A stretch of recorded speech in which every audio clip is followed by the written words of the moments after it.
You ask Tiger to solve. This deals with linear equations with one unknown. The final result is j equals 12. Let's solve it step by step. Group all constants on the right side of the equation. Subtract 5 from both sides. Simplify the arithmetic.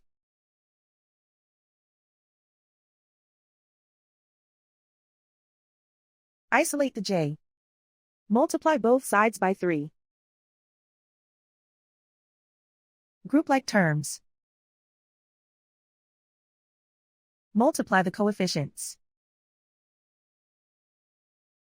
Simplify the fraction. Simplify the arithmetic. And so the final result is j equals 12.